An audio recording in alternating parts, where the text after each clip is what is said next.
नमस्कार, स्वागत है आपका के न्यूज में। आपके साथ मैं हूं वीरेंद्र भारद्वाज। बुलेटिन की शुरुआत करने से पहले आइए एक नजर डाल लेते हैं अब तक की सुर्खियों पर। हेडलाइंस के प्रायोजक हैं रिफ्रेश मैट्रेस, एक ऐसा एहसास जो कर दे आपको रिफ्रेश। और मनमोहिक्स, जहां आपकी शॉपिंग को मिले नई पहचान।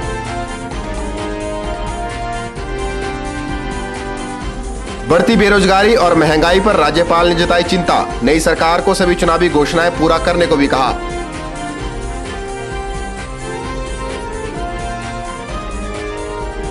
पांच वर्षों तक हुआ पीटीए अध्यापकों का उत्पीड़न। मुख्यमंत्री वीरभद्र सिंह ने कहा, कांग्रेस सरकार ने सोचा पीटीए शिक्षकों के बारे में।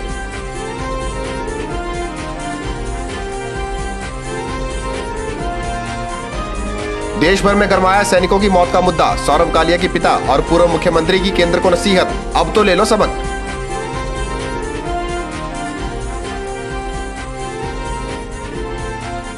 और भाजपा निभाएगी सकारात्मक विपक्ष की भूमिका, जनता की आवाज को नहीं दिया जाएगा दबने, कहा उपाध्यक्ष अजय राणा ने।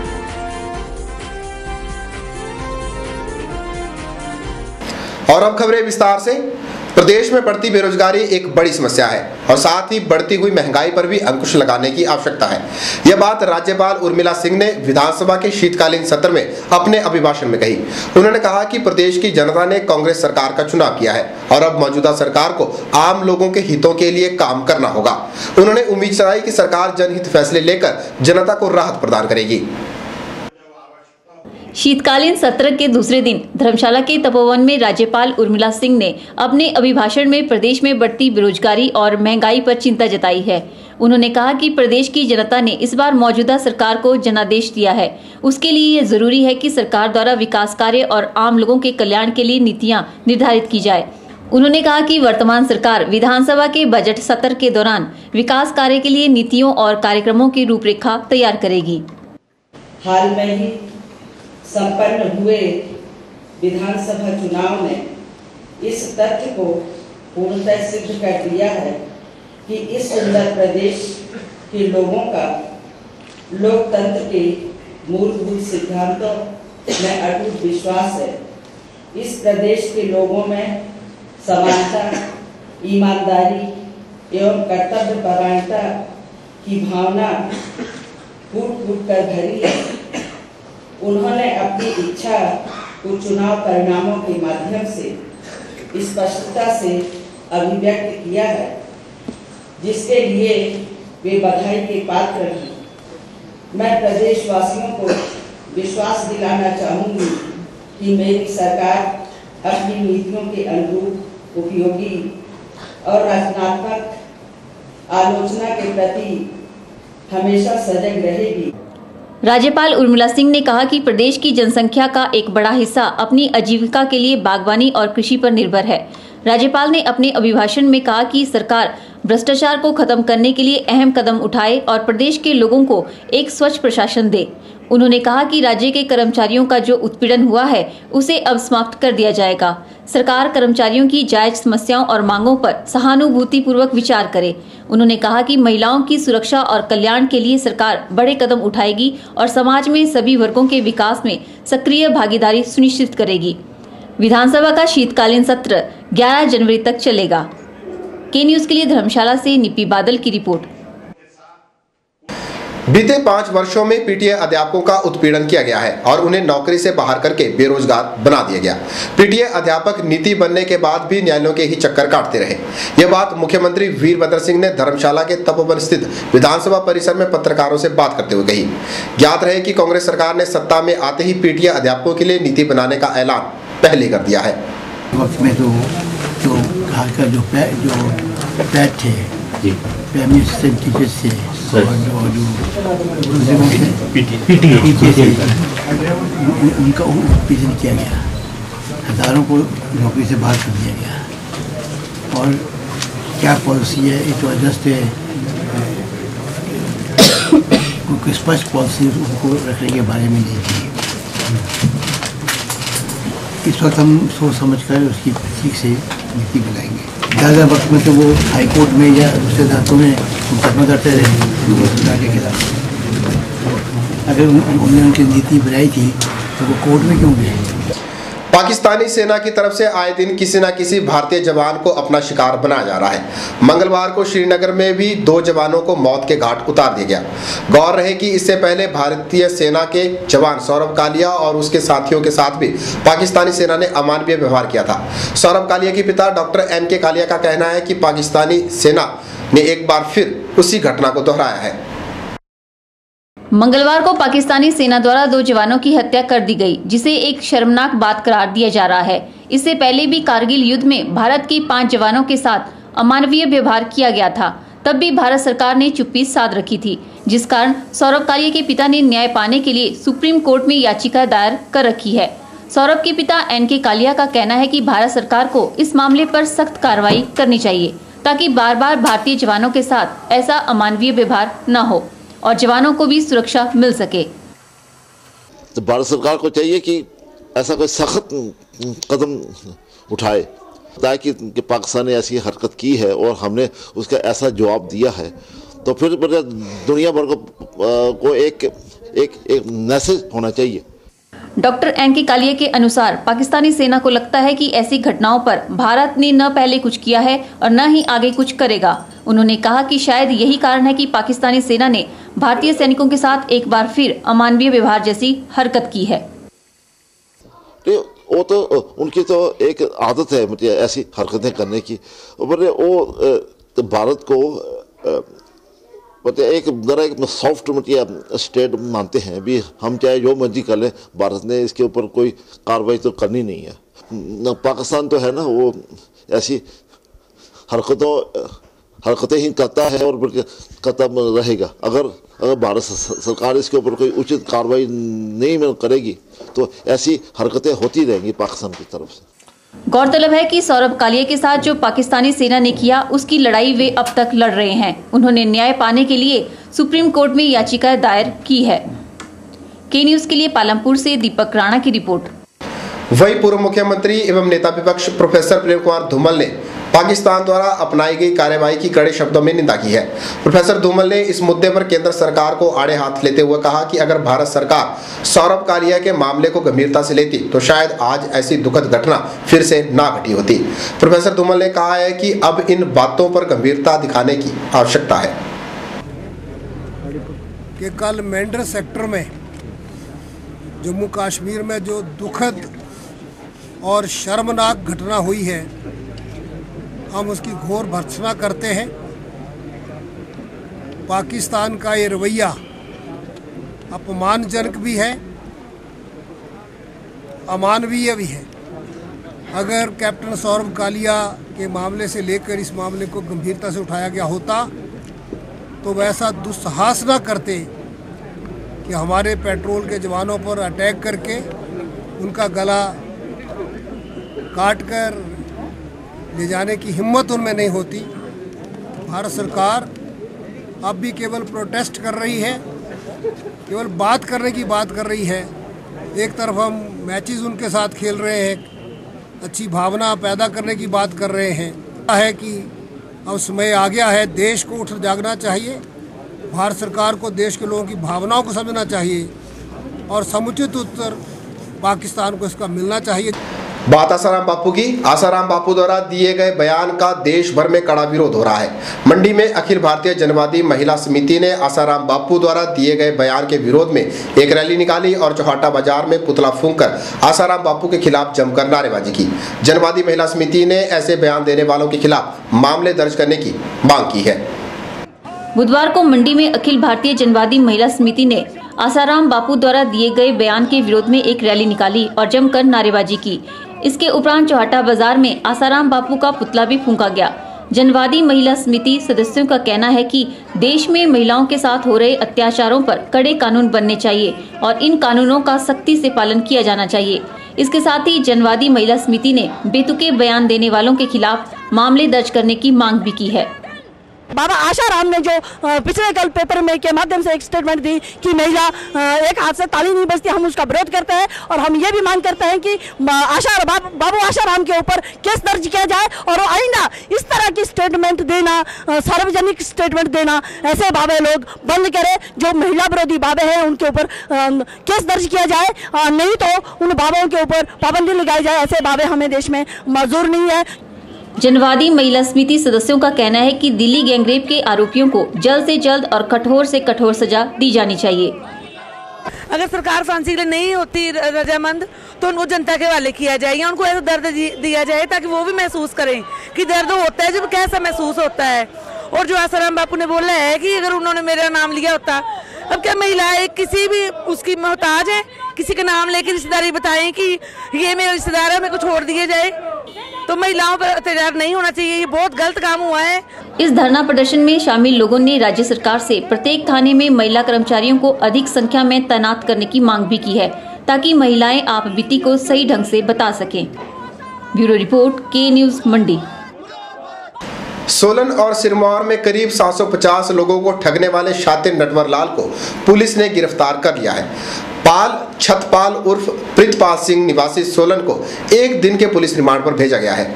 आरोप है कि शातिर ने वर्ष 2010-11 में मानवाधिकार हेल्पलाइन संस्था का हिमाचल अध्यक्ष बनकर सोलन, सिरमौर समेत प्रदेश के विभिन्न स्थानों पर लोगों को ठगने का काम किया था। पुलिस की गिरफ्त में आए इस व्यक्ति पर लोगों के साथ धोखाधड़ी करके पैसा ऐंठने का आरोप है। सोलन पुलिस ने आरोपी के खिलाफ संबंधित धाराओं के तहत मुकदमा दर्ज कर छानबीन शुरू कर दी है। अब तक की छानबीन में 128 ठगी के मामले जिला सोलन से ही सामने आए हैं, जबकि 628 मामले सिरमौर जिला के हैं। यही नहीं, जिला अध्यक्षों की ताजपोशी के लिए भी शातिर ने 50,000 से लेकर 1 लाख तक की रकम पदाधिकारियों से ऐंठी है। पाल छतवाल ने मेरे से ये कहा कि हम आपको जो है मानवाधिकार इमरजेंसी हेल्पलाइन एसोसिएशन का जिला अध्यक्ष बनाएंगे और आप मेरे से जो है उसने सिक्योरिटी रिफंडेबल सिक्योरिटी मनी जो है 1,21,000 रुपये ली। वो इसलिए कि मेरे को आप अपना चाचा या ताऊ समझ के भाई 1 महीने के लिए आप किसी से उठा के दे दो, आपको 25,000 रुपये सैलरी लगेगी और 1 से 5 लाख रुपये आपके अकाउंट में पैसा आएगा। 1 से 5 लाख रुपये जो गरीबों में खर्चना होता है और 5,000 रुपये आपको एक्स्ट्रा खर्चा आएगा। वहीं आरोपी छतपाल सिंह अपने ऊपर लगे सभी आरोपों को बेबुनियाद करार दे रहा है। आरोपी का कहना है कि उसे साजिश के तहत फंसाया गया है। पे झूठे इल्जाम लगाए गए थे विपक्ष की तरफ से, जो वो हमारे गुट में से 6 व्यक्ति लोगों को गुमराह करने पर उनको निकाल दिया था।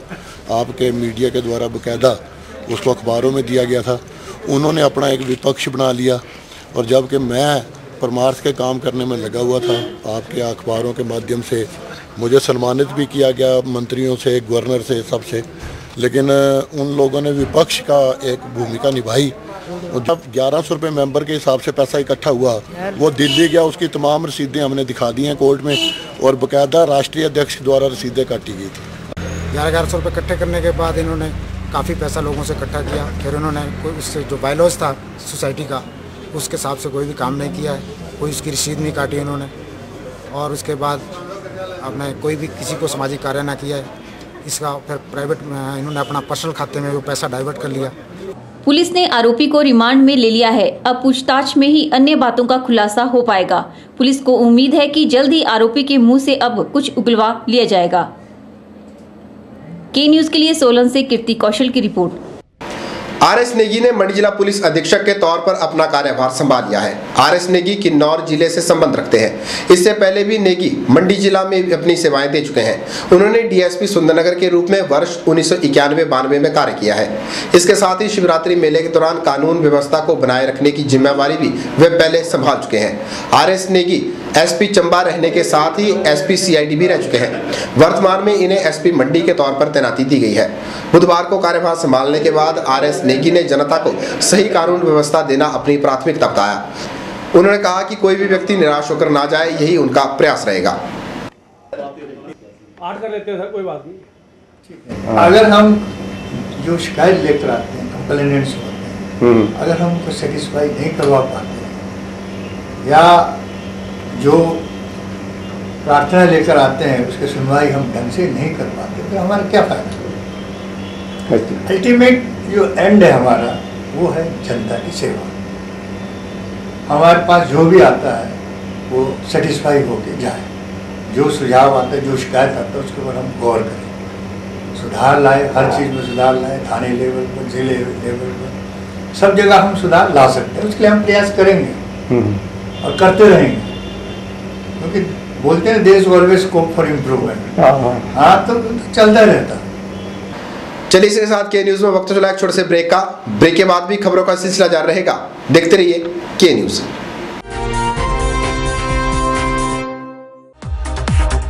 NSIC राष्ट्रीय लघु उद्योग लिमिटेड भारत सरकार के सहयोग से अपने कनेड स्थित ट्रेनिंग सेंटर में लाए हैं मुफ्त कोर्स फैशन डिजाइनिंग, एम्ब्रॉयडरी सहित मैनुअल एवं computerised accounting, electric gadget repair, computer hardware एवं नेटवर्किंग, स्पाइस ग्राइंडिंग एवं पैकेजिंग, मोबाइल रिपेयर।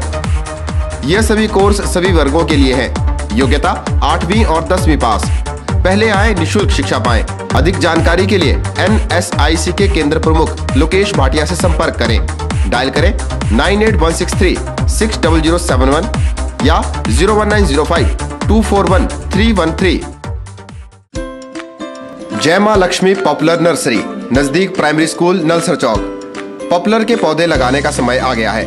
25 दिसंबर के बाद जनवरी और फरवरी महीने में ही पॉपुलर के पौधे लगाए जाते हैं। बलघाटी के नलसर में प्राइमरी स्कूल से 100 मीटर पीछे पॉपुलर के सबसे अच्छी किस्मों के 50,000 पौधों की नर्सरी लगाई गई है। यहाँ पर पॉपुलर की 12 किस्मों में सबसे उत्तम हाइब्रिड सर्टिफाइड 48 मौजूद है, जो कि जमुनानगर से लाकर खुद तैयार की गई है। यहाँ पर बीते 20 वर्षों से पॉपुलर की नर्सरी लगाई जा रही है। पॉपुलर का यह पौधा 5 वर्षों में तैयार हो जाता है और काटने के बाद फिर से इसी पौधे पर पेड़ तैयार होने लगता है। पॉपुलर की लंबाई 20 से 25 फीट है। एक पौधे की कीमत मात्र 20 से 25 रुपए रखी गई है। अधिक जानकारी के लिए संपर्क करें। मोबाइल 78077 81830 86795 66167। आपकी खरीदारी को सस्ता और सरल बनाने के लिए गुरु कृपा लेकर आया है एक विशेष ऑफर। रामनगर स्थित गुरु कृपा के शोरूम के साथ एक स्टॉल लगाया गया है, जहां पर आपको crockery, home appliances, school bag, heater, चूल्हे और चिमनी बाजार से बहुत ही कम दामों पर मिलेंगे। यहाँ पर आप 50% तक की छूट का लाभ प्राप्त कर सकते हैं। अधिक जानकारी के लिए आज ही पहुँचे रामनगर स्थित गुरु कृपा शोरूम के साथ लगे स्टॉल में। संपर्क करें 8679800045। जनता ने भाजपा को विपक्ष में बैठने का जनादेश दिया है और भाजपा विपक्ष की भूमिका को पूरी निष्ठा के साथ निभाएगी। यह बात भाजपा के प्रदेश उपाध्यक्ष अजय राणा ने मंडी में संगठनात्मक चुनावों की समीक्षा बैठक के उपरांत कही। उन्होंने बताया कि 20 जनवरी तक सभी मंडलों में चुनाव प्रक्रिया को पूरा करके जिला कार्यकारिणी के चुनाव करवाए जाएंगे। बुधवार को मंडी स्थित पार्टी कार्यालय में सदर भाजपा की बूथ कार्यकर्ताओं की एक बैठक का आयोजन किया गया, जिसमें 101 बूथों से आए सदस्यों ने भाग लिया। बैठक की अध्यक्षता हिमाचल प्रदेश भाजपा के उपाध्यक्ष एवं सदर भाजपा के चुनाव प्रभारी अजय राणा ने की। उन्होंने बताया कि 101 बूथ कमेटियों के लिए चुनाव प्रभारियों को नियुक्त कर दिया गया है। उन्होंने बताया कि 6 से 13 जनवरी तक बूथ कमेटियों के चुनाव होंगे, जिसके बाद मंडल और फिर जिला व राज्य कार्यकारिणी के लिए चुनाव करवाए जाएंगे। 12 से लेके 20 तक मंडलों के चुनाव और 20 से लेके 30 तक जिला के चुनाव संपन्न होने हैं। उसी प्रक्रिया के तहत आज सदर मंडी के जिन कार्यकर्ताओं की बूथ लेवल पे जिम्मेवारियां लगी हैं, उन सबको यहाँ बुलाया था। अजय राणा ने कहा कि प्रदेश की जनता ने उन्हें विपक्ष में बैठने का जनादेश सुनाया है, जिसे वह बखूबी निभाने का प्रयत्न करेंगे। उन्होंने कहा कि भाजपा ने 5 वर्षों में हर वर्ग को राहत पहुंचाई है, जिसे दूसरे दलों ने भी स्वीकार किया है। और भारतीय जनता पार्टी को अभी हाल ही में जनता ने विपक्ष में बैठने का जनादेश दिया है और भारतीय जनता पार्टी इस जनादेश को सकारात्मक तरीके से लेते हुए इस रोल को निभाएगी। और भारतीय जनता पार्टी ने पिछले 5 वर्षों में जनता के बहुत से कार्य किए हैं, सकारात्मक कार्य किए हैं और दबी जवान में कांग्रेस ने भी उन्हें स्वीकार किया है। बैठक में मंडलाध्यक्ष चेतन शर्मा, पूर्व विधायक कन्हैया लाल सहित अन्य पदाधिकारी भी मौजूद थे। ब्यूरो रिपोर्ट, के न्यूज मंडी। चलिए इसी के साथ के न्यूज में वक्त तो चला एक और छोटे से ब्रेक का। ब्रेक के बाद भी खबरें जारी रहेगी, देखते रहिए के news.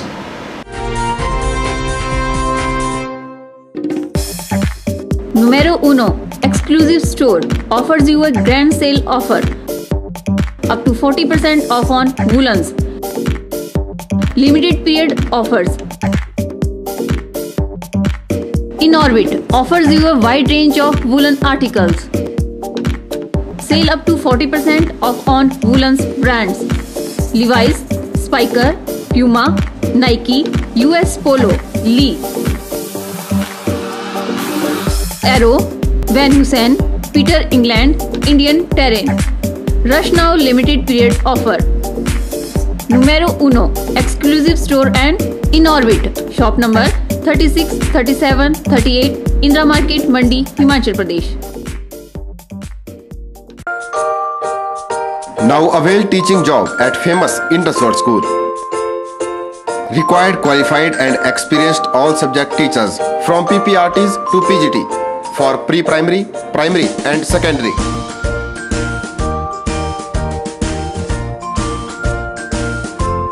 Contact Indus World School, Jarli, Gagal Road, Mandi, Himachal Pradesh. Phone 01905 223500 and 223577.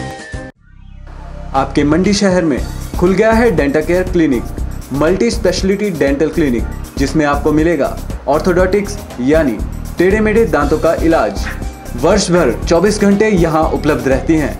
Lingual braces, self ligating, ceramic braces, metal braces, orthopedic treatment, orthognathic surgery, cleft ortho जैसी आधुनिक सुविधाएं। ये सभी सुविधाएं डॉक्टर विशाल सेठ द्वारा दी जाएंगी, जो कि हिमाचल के एकमात्र IBO क्वालिफाइड विशेषज्ञ हैं। डॉक्टर विशाल हिमाचल डेंटल कॉलेज सुंदरनगर में भी सहायक प्रोफेसर के रूप में अपनी सेवाएं दे रहे हैं। यहाँ विशेषज्ञों द्वारा इम्प्लांट्स, रूट कैनाल ट्रीटमेंट, दांतों की filling, crown and bridge work, मसूड़ों का इलाज, बच्चों के दांतों का इलाज, नए दांत लगाना व ब्लीचिंग जैसी सुविधाएं बहुत ही कम खर्च पर दी जा रही हैं। यहाँ एम्स नई दिल्ली के भूतपूर्व विशेषज्ञ व हिमाचल प्रदेश डेंटल कॉलेज सुंदरनगर के प्रशिक्षित विशेषज्ञ भी अपनी सुविधाएं दे रहे हैं। Denta care clinic, Canara bank के सामने, मंडी, हिमाचल प्रदेश। हिमाचल प्रदेश के जंगलों में बिरोजा निकालने वाले मजदूरों ने विभाग और सरकार से उन्हें सुविधाएं देने की मांग की है। साथ ही इसमें चल रही ठेकेदारी प्रथा को बंद करने का आह्वान भी किया है। मजदूरों का कहना है कि उनका EPF भी काटा जा रहा है, लेकिन उस EPF का कोई हिसाब किताब उन्हें नहीं दिया जा रहा। बेरोजा निकासी मजदूर लंबे समय से हो रहे शोषण को लेकर वन विभाग और सरकार के खिलाफ लामबंद होने लगे हैं। बेरोजा निकासी मजदूरों ने पिछले रोज कुन्नू में एक बैठक का आयोजन किया, जिसकी अध्यक्षता मंडी जिला इंटक महासचिव हितेंद्र ठाकुर ने की। हितेंद्र ठाकुर ने कहा कि बेरोजा निकासी मजदूर वन रक्षक और चौकीदारों से ज्यादा वनों को बचाने में अपनी अहम भूमिका निभाते हैं, क्योंकि ये मजदूर जो है वन बेरोजा निकास के जो मजदूर हैं, ये वन में जो है 80% जो है जंगल की रखवाली भी करते हैं और गार्डों की अपेक्षा ये हमेशा जंगल में जो है दिन रात जो है, जब इनका सीजन का काम चलता है तो ये पूरी मेहनत के साथ जंगलों में काम करते हैं। जैसे आग उग बुझाने का काम में भी बड़ी भारी सहायता होती है। मजदूरों ने सरकार से मांग उठाई है कि बेरोजा निकासी ठेकेदारी प्रथा को बंद किया जाए और वन विभाग स्वयं बेरोजा निकासी का काम मजदूरों के माध्यम से करवाए। इन्होंने कहा कि इन्हें भी अन्य विभागों की तर्ज पर पदोन्नति का लाभ मिलना चाहिए। जैसे होमगार्डों को जो है पुलिस में जो है वो आरक्षण दिया जाता है, तो इन लोगों को भी फॉरेस्ट में जो इतने बड़ी मेहनत और कर्म लगन से काम करते हैं, तो सरकार को चाहिए कि इनको भी गार्ड में जैसी नियुक्ति होती है तो इनके में से नौजवान जो हमारे पढ़े लिखे हैं उनको भी वहाँ कोटा मिलना चाहिए और इनमें से भी कोई गार्ड लगने चाहिए। मजदूरों का कहना है कि उनका EPF काटा जाता है, लेकिन उसका कोई भुगतान नहीं होता। EPF राशि के भुगतान की भी सरकार जांच करे। ब्यूरो रिपोर्ट, के न्यूज, कुन्नू।